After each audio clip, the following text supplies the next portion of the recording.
ये आकाशवाणी है। वार्ताओं के अखिल भारतीय कार्यक्रम में लीजिए सुनिए भारत के प्रथम राष्ट्रपति डॉक्टर राजेंद्र प्रसाद द्वारा विभिन्न अवसरों पर दिए गए भाषणों के संपादित अंश।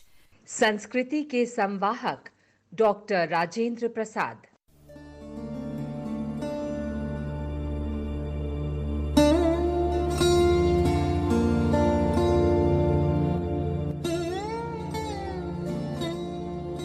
राष्ट्र निर्माण की 75वीं दहलीज पर खड़े होकर जब हम अतीत पर गौर करते हैं तो असंख्य ध्वनियां, अनेक शब्द संदेश, अनेक रूपक, अनेक गाथाएं और कई पूरे के पूरे अध्याय हर भारतीय के हृदय को स्पंदित और उद्वेलित कर देते हैं।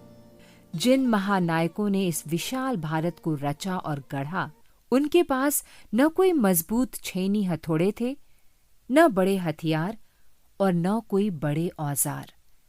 अगर पास कुछ था तो वो था साहस, हिम्मत, लगन, विश्वास, आदर्श, सत्य, अहिंसा, ईमान और भक्ति।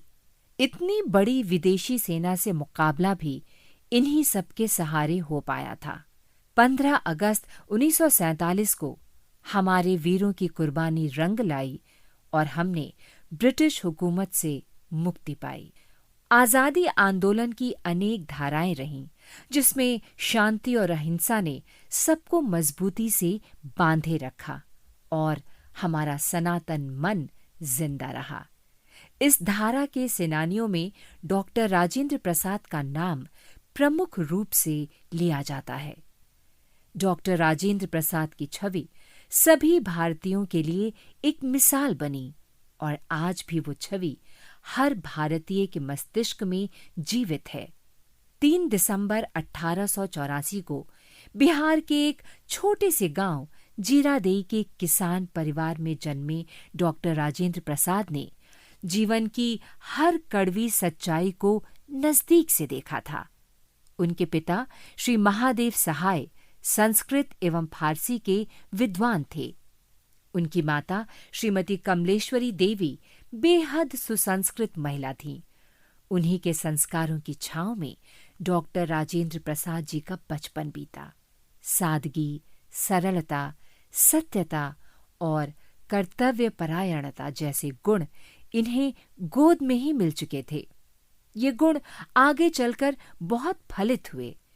देश को आजादी दिलाने में तो डॉक्टर राजेंद्र प्रसाद जी की महत्वपूर्ण भूमिका रही थी। भारत के सांस्कृतिक संयोजन में भी वो सदा अहम रहे। सन 1945 के जाते जाते आजादी का मार्ग तैयार हो चुका था। अपनी तरह से अपने कानून और नियमों की किताब के अध्याय तैयार होने की प्रक्रिया प्रारंभ हो चुकी थी। जब संविधान सभा के स्थायी अध्यक्ष के चयन की बारी आई तो डॉक्टर राजेंद्र प्रसाद को सर्वसम्मति से चुना गया। संविधान निर्माण की प्रक्रिया के चलते सन 1947 में संविधान सभा में बोलते हुए डॉक्टर राजेंद्र प्रसाद, हमारा काम है कि जो हमारे साथ रह गया है उसको हम ऐसा सुंदर, सुव्यवस्थित, सुसंगठित और समुन्नत करें कि बिछड़े हुए प्रदेशों को फिर हमसे मिल जाना बहुत अधिक लाभप्रद मालूम हो। हम आशा करते हैं कि हम अपने व्यवहार से, अपनी कार्य दक्षता से उनको फिर अपनी ओर वापस ला सकेंगे। यह जोर जबरदस्ती से नहीं हो सकता। जोर जबरदस्ती का कहीं भी अच्छा अंत नहीं होता। वो एक चक्कर है जिसका आदि अंत कहीं नहीं है। हम ये उद्देश्य अपने सद्व्यवहार से पूरा कर सकें। ऐसे लोग जो इस बंटवारे को पसंद नहीं करते पर जिनके घर बार उस पार में पड़ गए हैं, उनसे अनुरोध है कि वहाँ ही वो डटे रहें और जिस हिम्मत और उत्साह से उन्होंने स्वराज प्राप्ति में काम किया है उसी से अब भी काम लेते रहें। जो नया शासन और नई गवर्नमेंट वहाँ कायम हो रही है उसको हम अपना आशीर्वाद और शुभकामनाएं भेजते हैं और चाहते हैं कि वो अपने उस बड़े काम में जो आज शुरू करने जा रही है वो पूरी तरह कामयाब होवे। हमारा पूरा विश्वास है कि वो वहाँ के सभी रहने वालों के साथ बिना कोई फर्क किए इंसाफ और न्याय का बर्ताव करेगी। हमारी सहानुभूति तो वहाँ के सब लोगों के साथ है ही। अब हम चाहते हैं कि वो अपनी वफादारी और अपनी हिम्मत से अपनी जगह वहाँ हासिल और कायम कर ले में। हिम्मत, हौसले और वफादारी के दम पर ही हमने ब्रिटिश राज से मुक्ति पाई और यही उम्मीद आने वाले कल से थी। राष्ट्र के समक्ष बहुत सारी कठिनाइयां और चुनौतियां थीं। एक तरफ हम 2 मुल्कों में बंट चुके थे, दूसरी तरफ देश अनेक जाति, धर्म, वर्ग, भाषा और क्षेत्रों में बटा हुआ था। गर्म दूध को न ही पिया जा सकता था और न ही अधिक देर रुककर ठंडा किया जा सकता था। जिस दिन देश को आजादी मिली उस दिन हम कहाँ खड़े थे? क्या घटित और क्षरित हो चुका था और क्या सपने और उम्मीदें थीं? सुनते हैं 15 अगस्त 1947 को डॉक्टर राजेंद्र प्रसाद जी द्वारा दिए गए भाषण के ये अंश। आज हमारे हाथों में देश के शासन का भार आ गया। धन्य है वो परमात्मा जिसने यह दिन दिखलाया। धन्य है वे जिनके त्याग और तपस्या ने हमें इस योग्य बनाया। धन्य है महात्मा गांधी जिनके नेतृत्व ने हमें यहाँ तक पहुँचाया। अब हिंदुस्तान को बनाने का पूरा अधिकार हमको मिल गया और अगर हमने ठीक तरह से काम किया तो हम उसे उस स्थान तक पहुँचा सकते हैं जहाँ पर वो संसार के देशों का मुकाबला कर सके। अगर हमने सुस्ती की और आलस और बुज़दिली से काम लिया तो देश नीचे भी गिर सकता है। इसलिए आज हमको अपनी जवाबदेही को अच्छी तरह समझ लेना है और इस तरीके से काम करना है जिसमें हम उसे उन्नति और तरक्की के रास्ते पर आगे ले जाएं। दुनिया देखना चाहेगी कि हम नए अधिकारों को किस तरह बरतते हैं और देश को कितना सुखी, शांत और समुन्नत बना सकते हैं। हमारे देश में अनेकों धर्म और जाति के लोग बसते हैं। उनमें बहुतों की संख्या बहुत ही थोड़ी है। हमको ये देखना है कि किसी के साथ चाहे वह एक व्यक्ति हो या एक गिरोह या एक बड़ी जमात, किसी तरह से अन्याय और बेइंसाफी न होवे। सबको अपनी तरक्की करने का पूरा रास्ता साफ मिले और किसी तरह किसी के धर्म पर, विश्वास पर, संस्कृति पर किसी किस्म का धक्का न लगे। जो अल्पसंख्यक हैं उनको पूरा विश्वास रहना चाहिए कि वे सुख और शांति के साथ रह सकेंगी और तरक्की कर सकेंगी। उनको दूसरे के मुकाबले में किसी तरह से अलग नहीं समझा जाएगा और वो सबकी बराबरी में सभी ज़रूरी अधिकारों का उपभोग कर सकेंगे। इस वक्त खास करके इतनी बड़ी लड़ाई के बाद देश की हालत बहुत बातों में बहुत नाजुक है। सब चीज़ों का टोटा हो रहा है। खाने के लिए देश में पूरा अन्न नहीं मिलता, दूध घी नहीं मिलता, यहाँ तक कि नून तेल भी नहीं मिलता। पहनने के लिए कपड़ा नहीं मिलता, घर बनाने के लिए लोहा लक्कड़ नहीं मिलते, ईंट के लिए कोयला नहीं मिलता। और जहाँ देखिए वहाँ सिर्फ चीज़ों की ही कमी नहीं है बल्कि चीज़ों को पैदा करने के साधनों और औजारों की भी कमी है। यह समय काम करने का है। हमारी आंखों के सामने बहुत बड़ा मैदान पड़ा है। जिसकी जैसी रुचि हो उसके लिए वैसा ही काम मौजूद है। हम चाहते हैं कि सब ऐसा ही करें और तभी हमारा बेड़ा पार होगा। निसंदेह अनेक झंझावातों और संकटों से हम आजादी के इस बेड़ा को निकालकर लाए थे। इन्हीं झंझावातों के बीच से नव निर्माण की किरणें जागृत हुई थीं। हम तैरे भी, उड़े भी और बहे भी। कहीं से कोई सहायता और कोई संबल नहीं था। हमारे पक्ष में हमारे मूल्य और मेहनत थी। देश नई दहलीज पर खड़ा था। नीला आकाश सारे भारत को बहुत ऊपर लाने को लालायित था। हरित धरा ने सारे भारत को अपनी गोद में बिठा लिया था। ये सच है कि हर रात के बाद सुबह होती है। दुख की अवधि भले बहुत लंबी हो, मगर एक हल्की सी खुशी सारे गमों पर भारी पड़ जाती है। आजादी के बाद एक जो सबसे बड़ी चुनौती थी वो थी 562 छोटी बड़ी रियासतों में फैले भारत को एक करने की। ये चमत्कारिक कार्य संपन्न हुआ लौह पुरुष सरदार वल्लभ भाई पटेल के हाथों। आइए 23 अप्रैल 1958 को संसद भवन में सरदार वल्लभ भाई पटेल के चित्र के अनावरण समारोह में डॉक्टर राजेंद्र प्रसाद जी के इन आत्मिक उद्गारों की छांव तले गुजरात में नर्मदा जिले के केवड़िया में स्थापित सरदार वल्लभ भाई पटेल की 182 मीटर ऊंची प्रतिमा को निहारते हैं। सरदार वल्लभ भाई पटेल का मेरा साथ 1918 से शुरू हुआ था और आखिरी दिन तक वो साथ बना रहा, जिसमें हर तरह के काम में मुझे ये सुअवसर मिला कि मैं उनके पीछे पीछे चलकर काम कर सकूं और उनको ये मौका मिला कि वो मदद कर सकें। महात्मा गांधी जी के आंदोलन में जो सारे भारतवर्ष में 1920-21 से शुरू हुआ और जिसका आरंभ 1917-18 में चंपारण और खेड़ा जिले में हुआ था, उसका इतिहास आप लोगों को बहुत कुछ मालूम है। 1930 के बाद के सत्याग्रह से आप सब वाकिफ हैं और हमेशा जब जब मौका आया सरदार आगे रहे और बारडोली की वजह से ही वो सरदार बन गए। महात्मा जी ने उस सत्याग्रह का नेतृत्व इतनी खूबी से किया था कि उससे सब लोग मुग्ध हो गए थे। महात्मा जी ने उनको सरदार कहिए तो खिताब दे दिया और वो अंत तक सरदार कहलाते रहे और आज भी हम सब उनको अधिक करके सरदार के नाम से ही जानते हैं। और अगर कहीं कहा जाए कि सरदार ने ये किया वो किया तो अधिकतर ख्याल इस स्वराज्य के आंदोलन के साथ उसका संबंध है।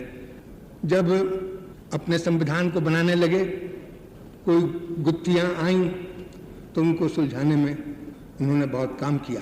उनकी दूरदर्शिता, उनकी गंभीरता, सब चीज़ों का पता उन भाषणों से मिल सकता है। कोई ऐसा मौका संविधान सभा के सामने नहीं आया कि जिसमें मुश्किल से मुश्किल गुत्थी के सुलझाने में वो कामयाब न हुए। मगर जो सबसे बड़ा काम उनके जीवन का रहा, संविधान के पूरा होते होते सारे देश को एक बना दिया और जो चीज़ कि हम डर रहे थे वो चीज़ नहीं होने पाई। जब 1949 के नवंबर में हमारा संविधान यहाँ से पास हुआ, उस वक्त सारा भारतवर्ष एक हो चुका था और हमने संविधान का ये रूप दिया कि उसमें जो पहले के ब्रिटिश राज्य के मातहत के सूबे थे वो और जो रजवाड़ों को मिलाकर के नए सूबे की तरह बनाए गए थे, दोनों करीब करीब एक दर्जे में आ गए।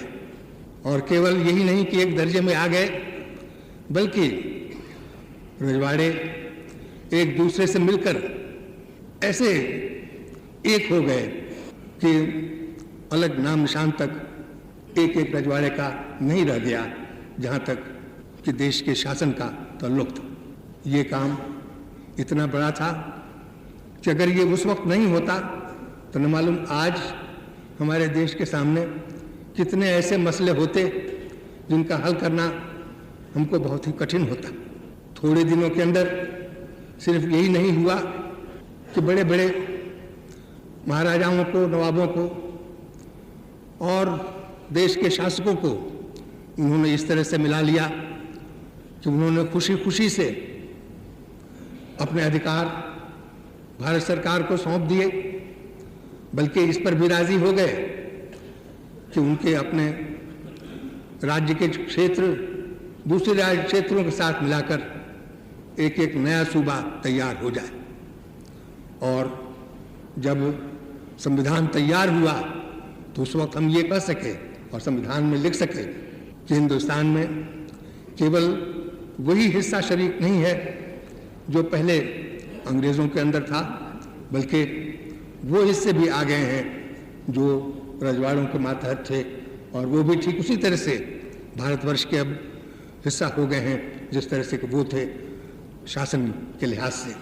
ये काम इतना बड़ा हुआ, इतनी आसानी से हुआ, इतनी जल्दी हुआ कि आज हम इसके महत्व को भी शायद न समझते, क्योंकि वो इतना जल्द और इतनी आसानी से हो गया। मगर ये सरदार की बुद्धिमत्ता थी ये उनकी दूरदर्शिता थी, ये उनकी कार्यकुशलता थी। इतना ही नहीं, सबसे बड़ी खूबी तो ये कि जिन लोगों के राज्य ले लिए गए वो लोग भी उनसे खुश, इतने खुश कि आज आपने सुना महाराजा साहब ने खुद अपनी ज़बान से बताया कि सब लोग कितने खुश थे, और उसका सबूत हमेशा के लिए इस भवन में इस तस्वीर की शक्ल में हमेशा कायम रहेगा। सदियों रहा है दुश्मन दौरे जमा हमारा, कुछ बात है कि हस्ती मिटती नहीं हमारी। आजादी का एक दशक पूरी तरह बीत चुका था। हम आरंभ की उलझनों से बाहर निकल चुके थे। विकास की डगर पर नया सफर शुरू हो चुका था। पूरा विश्व हमारी तरक्की और खुशहाली को बहुत करीब से देख रहा था। हम अपनी विरासत से बहुत कुछ सीख चुके थे। सारी परंपराएं पुनः जीवित होकर हमें शिक्षित और सुसंस्कृत होने को तैयार कर रही थीं। 10 जनवरी 1959 को रंग भवन में जीवन में शिक्षा के महत्व पर बोलते हुए डॉक्टर राजेंद्र प्रसाद। साक्षरता का बड़ा महत्व है और उसे बढ़ाना चाहिए, मगर मैं आपसे ये भी कहना चाहता हूँ कि साक्षरता के अलावे निरक्षर लोगों को भी हमें आज शिक्षित करना। शिक्षित शब्द एक तरह से संकुचित भाव में आज इस्तेमाल होता है और उसका अर्थ हम ये मान लेते हैं कि जो आदमी लिख लेता है, पुस्तकों को पढ़ लेता है, वही शिक्षित है। मेरा ख्याल ये है कि बिना लिखे हुए, बिना लिखना जानते हुए और बिना पढ़ना जानते हुए भी मनुष्य को बहुत प्रकार की शिक्षा मिल सकती है, जो उसके जीवन के लिए, जो समाज के लिए, जो संसार के लिए लाभकारी होगी। आज तो ये शिक्षण का काम बहुत प्रकार से कुछ आसान भी हो गया है। हम जानते हैं कि हमारे देश में प्राचीन काल से गांव-गांव में सब लोग बैठ करके शास्त्रों की कथा, ग्रंथों का पाठ दूसरों से सुना करते थे और केवल कान के द्वारा, बिना अक्षर पढ़े हुए, बिना पुस्तकों का ज्ञान प्राप्त किए हुए वो बहुत सी बातें जान लेते थे और सीख लेते थे। और इतना ही नहीं, दर्शन के गूढ़ से गूढ़ तत्व भी ऐसी भाषा में लोगों को बताए जा सकते थे कि जो बड़ी बड़ी फिलॉसफी की पुस्तकों में जल्दी नहीं मिलती और आसानी से समझाई नहीं जा सकती। तो मैं चाहूँगा कि कोई भी जो जनसाधारण में शिक्षण का काम प्रचारित करना चाहे, उसको इस साधन को छोड़ना नहीं चाहिए और उससे अधिक से अधिक लाभ उठाना चाहिए। हमारा अंतर्बोध और अंतःप्रज्ञा जीवन के रहस्य और आगे बढ़ने के तौर तरीकों को अच्छी तरह जान और मान चुकी थी। आवश्यकता थी उस ज्ञान को दूर निरे छोर पर बैठे उस आखिरी व्यक्ति तक फैलाने, पहुंचाने और जागृत करने की। उन दिनों सूचना, ज्ञान और संचार का एकमात्र माध्यम रेडियो ही था। 10 जनवरी 1959 को ही रेडियो को शिक्षा और सांस्कृतिक विकास का बड़ा माध्यम बताते हुए डॉक्टर राजेंद्र प्रसाद। रेडियो तो घर घर में पहुंच सकता है। मैं चाहूँगा कि इन साधनों को अधिक से अधिक उपयोगी बनाकर शिक्षा देने के ख्याल से कार्यक्रम इनका बनाया जाए और इनके द्वारा शिक्षा का प्रसार किया जाए कि जिसमें वो लोग भी जो साक्षर नहीं हैं, जो पुस्तकें नहीं पढ़ सकते, जो समाचार पत्र भी नहीं पढ़ सकते, उनको भी सब प्रकार के ज्ञान प्राप्त हो सके और हर तरह की बातें वो जान सके। मैं समझता हूँ कि ये कोई बहुत कठिन काम नहीं है और शायद जितना समय साक्षरता प्रचार के बाद ज्ञान पहुंचाने में लगेगा, उससे बहुत कम समय में इस प्रकार से हम साधारण लोगों के पास, दूर से दूर के गांवों में, पहाड़ों में और जंगलों में बसने वाले लोगों तक हम ज्ञान पहुंचा सकते हैं। और सिर्फ यही नहीं है कि उनके पास हम कथा कहानी पहुंचाया करें, उनके पास जैसे बच्चों को कहानियाँ कह करके बुलाते हैं, उस तरह से कहानियाँ कह करके उनको हम खुश रखने का प्रयत्न करें। उनको कठिन से कठिन विषय में अगर हम ठीक तरह से समझाएंगे तो उनको हम समझा सकते हैं। और मेरा ख्याल है कि आज के आधुनिक विज्ञान के युग में विज्ञान की बातें भी आसानी के साथ लोगों को मामूली तौर से बताई जा सकती हैं, जिनसे उनको साधारण ज्ञान प्राप्त हो जाए और वो विज्ञान के तत्वों को समझ सके। 15 अगस्त 1947 को हमने आजादी का पहला सूर्योदय बहुत करीब से देखा, परंतु कुछ एक साल बाद ही हमने आजादी के इन महान नायकों को खो दिया। 28 फरवरी 1963 को डॉक्टर राजेंद्र प्रसाद भी हमारे बीच नहीं रहे। उनका बलिदान राष्ट्र के नवनिर्माण, नए दर्शन और नई संभावनाओं के पथ तैयार करने में आज भी अहम जान पड़ता है। वे राष्ट्र और कुटुंब को एक मानते थे।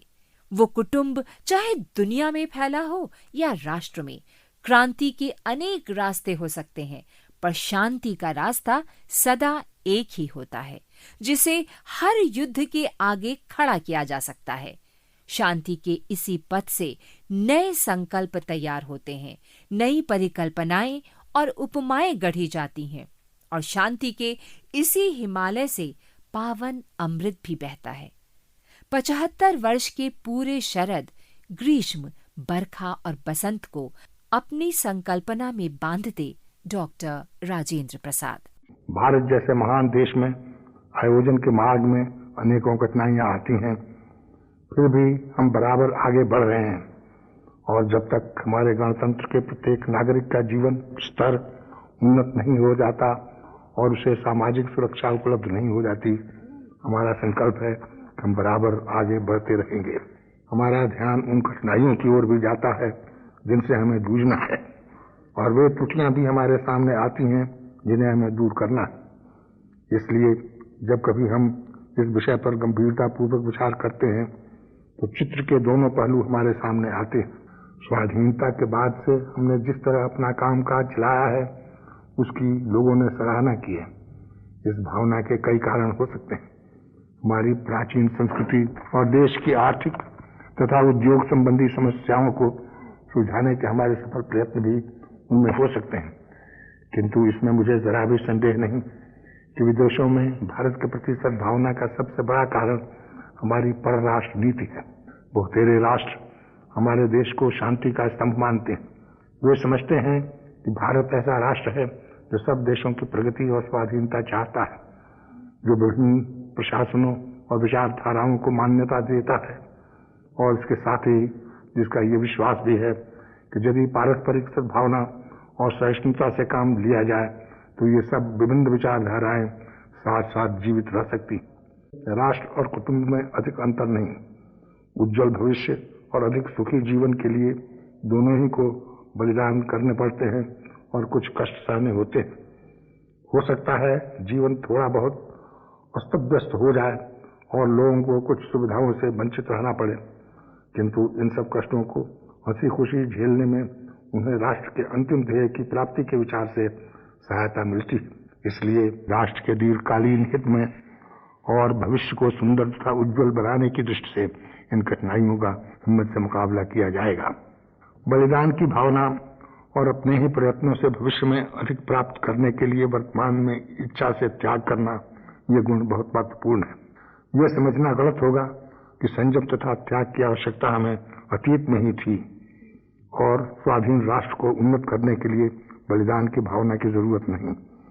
मैं समझता हूं कि उस समय की अपेक्षा जब हम स्वाधीनता संग्राम में व्यस्त थे, आज त्याग की भावना की कहीं अधिक आवश्यकता है। और अपने आप से ये प्रश्न पूछें कि क्या आपने सुनहरे स्वप्नों के अनुरूप भारत के निर्माण में उन्होंने कोई बलिदान किया है। एक महान राष्ट्र के निर्माण का शुभ कार्य विधि ने आपको सौंपा है। नवीन भारत के आप ही निर्माता हैं। दायित्व को निभाने और सदियों की गुलामी से आजाद हुए भारत को नवनिर्माण के लक्ष्य तक पहुंचाने के लिए क्या कोई भी बलिदान ऐसा है जिसे बहुत बड़ा कहा जा सके।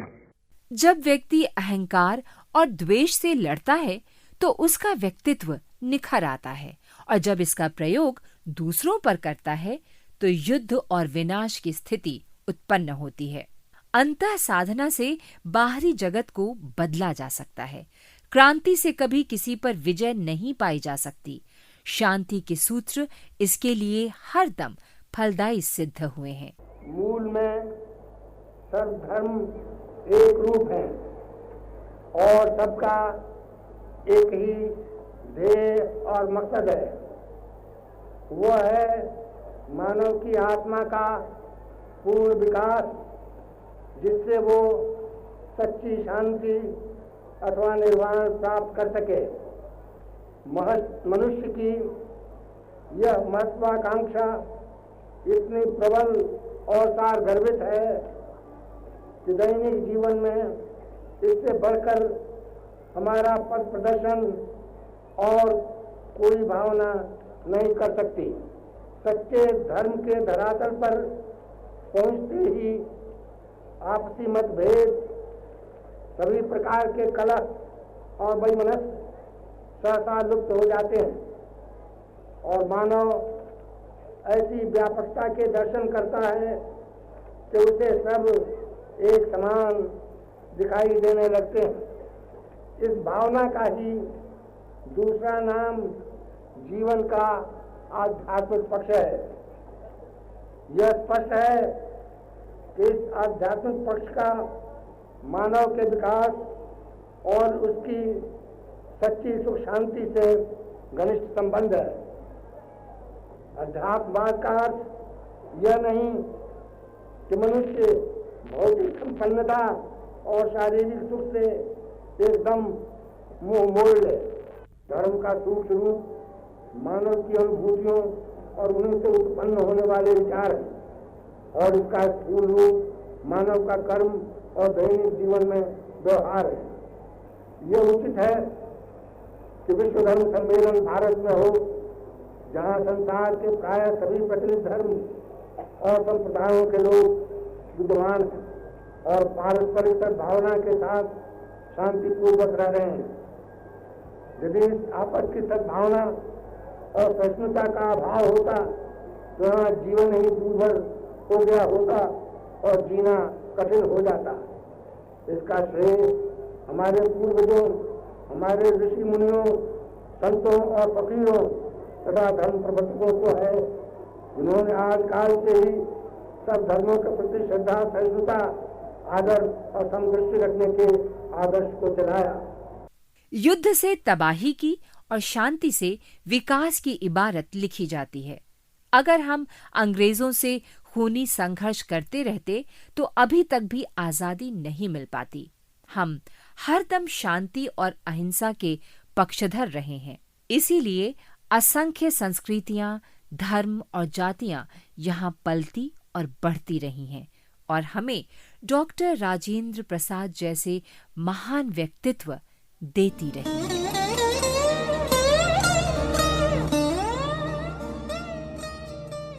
संस्कृति के संवाहक डॉक्टर राजेंद्र प्रसाद। वार्ताओं के अखिल भारतीय कार्यक्रम में अभी आप भारत के प्रथम राष्ट्रपति डॉक्टर राजेंद्र प्रसाद द्वारा विभिन्न अवसरों पर दिए गए भाषणों के संपादित अंश सुन रहे थे। आपके साथ थी मैं डॉक्टर राजश्री त्रिवेदी। आलेख और प्रस्तुति राम अवतार बैरवा की थी। इसकी रिकॉर्डिंग हमें आकाशवाणी संग्रहालय से प्राप्त हुई। ये कार्यक्रम आकाशवाणी के दिल्ली केंद्र से प्रसारित किया गया।